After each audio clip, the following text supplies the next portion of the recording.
Welcome to Cheater Confessions. Let's get started with today's story. My name's Michael, and for almost 3 years I thought I had it figured out with Alice. She was different from anyone I'd ever met. Smart, quick-witted, always 10 steps ahead. We met at a tech conference in Denver. She was working PR for some startup, and I was there fixing network security. I liked her spark. She liked my steady. It wasn't perfect, but we built a life. A decent apartment. Solid jobs. We had the kind of relationship that looked good from the outside. Dinners with friends, occasional trips, laughing at stupid memes on the couch. But there were cracks. Alice hated talking about her past. Anytime her ex-boyfriend Jonah's name came up, even by accident, she'd shut down. "He's ancient history," she said once, waving it off. "You don't have to worry about that loser." I didn't push it. Maybe I should have. Sometimes she'd get distant for no reason. She'd stay late at client meetings, come home smelling like hotel lobby bars. I told myself not to be that guy, the paranoid one. We even went to couples nights with friends like Jason and Leah, everyone saying how good we looked together. "Power couple right here," Jason would say, raising his glass. I smiled and played along. Why would I ruin it? Then came Alice's idea. A trip to Portugal. "We've been grinding too hard, Michael. Let's get out of here, just us." It sounded perfect. Warm beaches, wine, getting away from everything. I booked the flights that night thinking maybe this was what we needed. A real reset. If I'd known what was coming, I wouldn't have wasted a single dollar. The minute we landed in Lisbon, it felt like stepping into a postcard. Narrow streets, smell of roasted chestnuts in the air, music spilling out of little cafes. Alice was glowing, snapping pictures of everything, dragging me from one corner of the city to the next.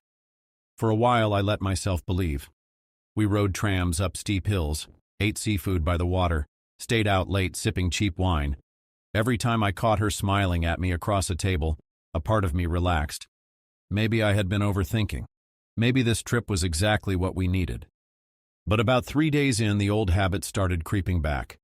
We were sitting at a sidewalk cafe near Alfama when her phone buzzed. She glanced down, smiled, not at me, and typed out a quick reply. "Who's that?" I asked casually, sipping my coffee. "Work stuff," she said, slipping the phone face down on the table. Later, while we were getting ready for a Fado concert, I caught her texting again, standing in front of the bathroom mirror, half-dressed, tilting the screen away from me. "Who are you texting?" I asked casually. She laughed it off. "Don't be jealous, Michael. It's boring business talk."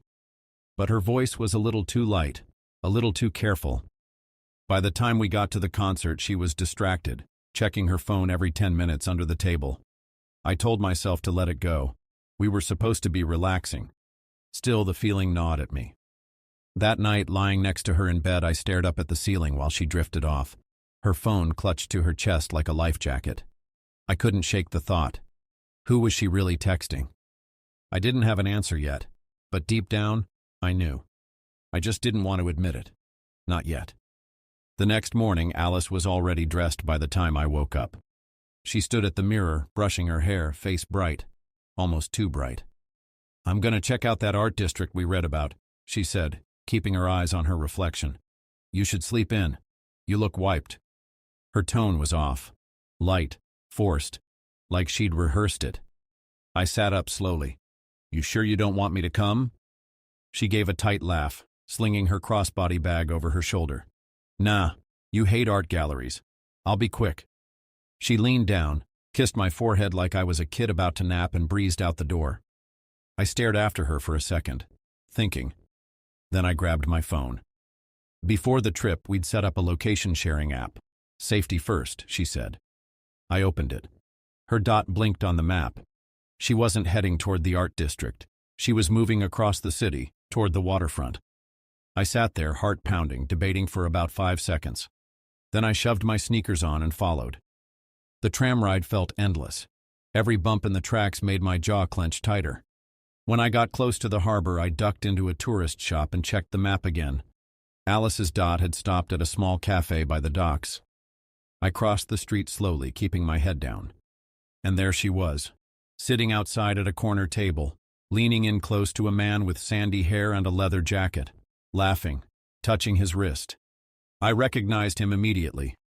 Jonah, the so-called ancient history. For a second I just stood there, frozen.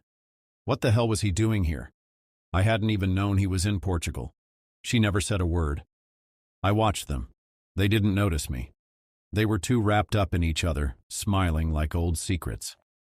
I thought about storming over, making a scene, breaking something. Instead, I backed away, pulled out my phone, and snapped a few photos from across the street. When I got back to the hotel, Alice was already there, lounging on the bed, scrolling through Instagram like nothing happened. "Good art?" I asked, voice steady. She grinned. "Beautiful stuff. You would have hated it." I smiled back. And right then I started planning my exit.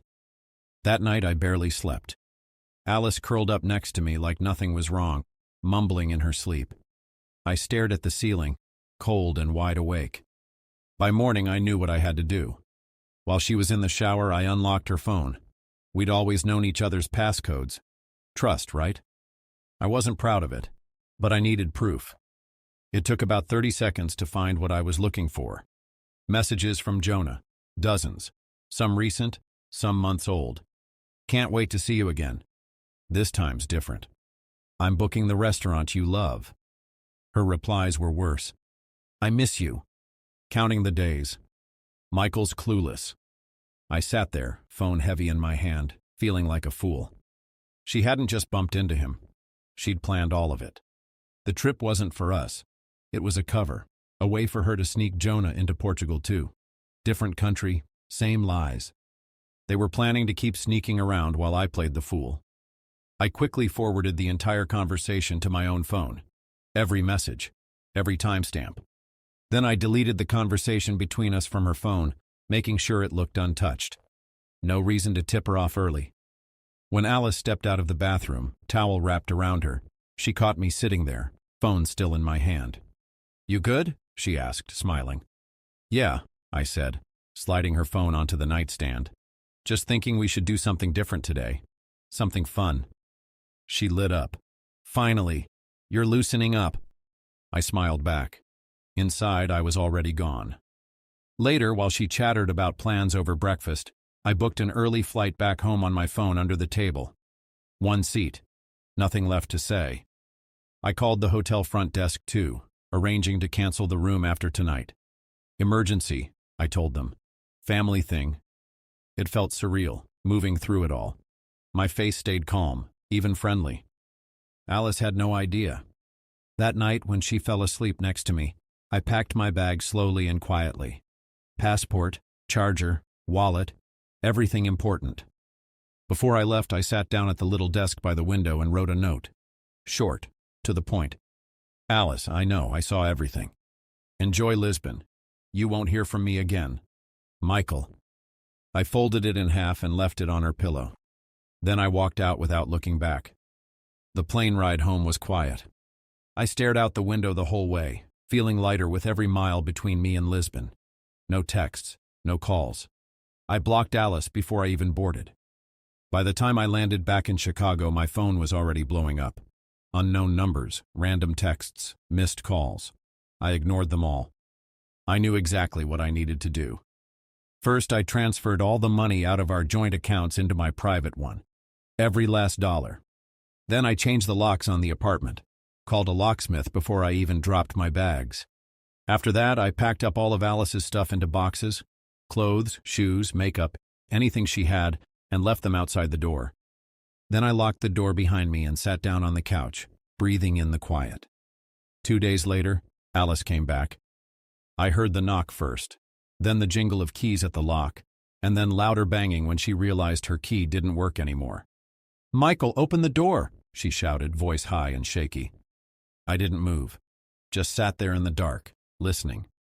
Through the peephole, I watched her spot the boxes. She froze, hands trembling, staring down at her own life packed up and shoved outside. She banged harder, yelling my name. I didn't answer. Eventually, she gave up. The next morning, Jason called me. "Dude," he said, skipping hello. "What the hell happened in Portugal?" "What did Alice tell you?" I asked, walking to the window. "She's freaking out. Said you abandoned her after some big fight, crying to Leah, posting weird stuff online. Man, it's messy. I almost laughed. She left out the part where she flew halfway across the world to cheat on me, I said. Jason went dead silent. I sent him the photos, the messages, all of it. A minute later, my phone buzzed again. Jesus Christ, Jason texted. She's cooked. Word spread fast after that. Leah, Jason, and a few other mutual friends backed off from Alice immediately. Some called to apologize for doubting me. Others just ghosted her completely. I wasn't angry, just tired. But Alice didn't quit. She started posting little jabs on social media, vague quotes about betrayal, heartbreak, narcissists ruining lives. She even tried texting from different numbers, switching from begging to raging like a broken light switch. One night I got a call from my boss. Michael, just a heads up. Someone sent HR a weird anonymous email about you. Crazy stuff. We're not taking it seriously, but you should know. I didn't even have to guess who. That was it for me. It wasn't enough that she broke the relationship. Now she was trying to wreck my reputation too. I wasn't going to sit back and let her. The next morning, I sat across from a lawyer, Daniel. I laid everything out. The betrayal, the harassment, the fake emails. He listened, took a few notes, and by the end of the meeting, the plan was simple. A cease and desist letter. Direct, professional, and legally binding. No second chances, no warnings. By the end of the day, Alice was served at her office. A slim envelope dropped right onto her desk in front of everyone. No drama, no room to spin it. Inside, the letter spelled it out in plain terms. Stop contacting me, stop lying about me, or face a lawsuit. 2 days of silence followed. Then one last message came from an unknown number. You think you're so smart. You're pathetic. I hope you're happy being alone. I didn't respond. I blocked the number. After that, it was over. Mutual friends told me Alice had a meltdown when she got served. She tried spinning new lies, but no one was buying them anymore. Her stories collapsed under the weight of actual proof. One by one, people started cutting her off. It wasn't revenge I wanted. Not really. I just wanted her out of my life, out of my head. For the first time in months, I slept through the night without waking up angry, restless, or second-guessing myself. The best part? I didn't have to lift a finger to ruin her. All I had to do was walk away and let the truth burn everything down behind me. It's been almost a year now. I never ran into Alice again. Not once. After everything blew up, she moved in with Jonah. I heard about it through mutual friends, how they tried to make it work. It didn't last. A few months later, he kicked her out. Same old patterns, different guy. After that, she packed up what was left of her life and moved to a different state, probably hoping she could outrun the mess she made. I didn't care. By then, I was busy building something better. New apartment, new circle of people, smaller, tighter, real. I spent weekends hiking, fixing up my motorcycle, finally breathing again. Looking back, I realized the best thing I ever did was leave quietly. No fights, no explanations. Just the truth, standing there plain as day. Betrayal doesn't hurt as much once you stop trying to fix broken people. Once you see things clearly, the lies, the manipulation, the games, you realize their chaos isn't yours to carry anymore. Sometimes I think about that first morning in Lisbon. Alice laughing in the sun, pretending everything was fine. It was never fine.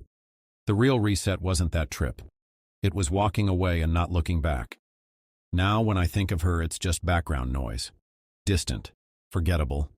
No anger, no sadness, just peace. And after everything, I learned something simple. Peace feels a hell of a lot better than revenge. Thank you for watching.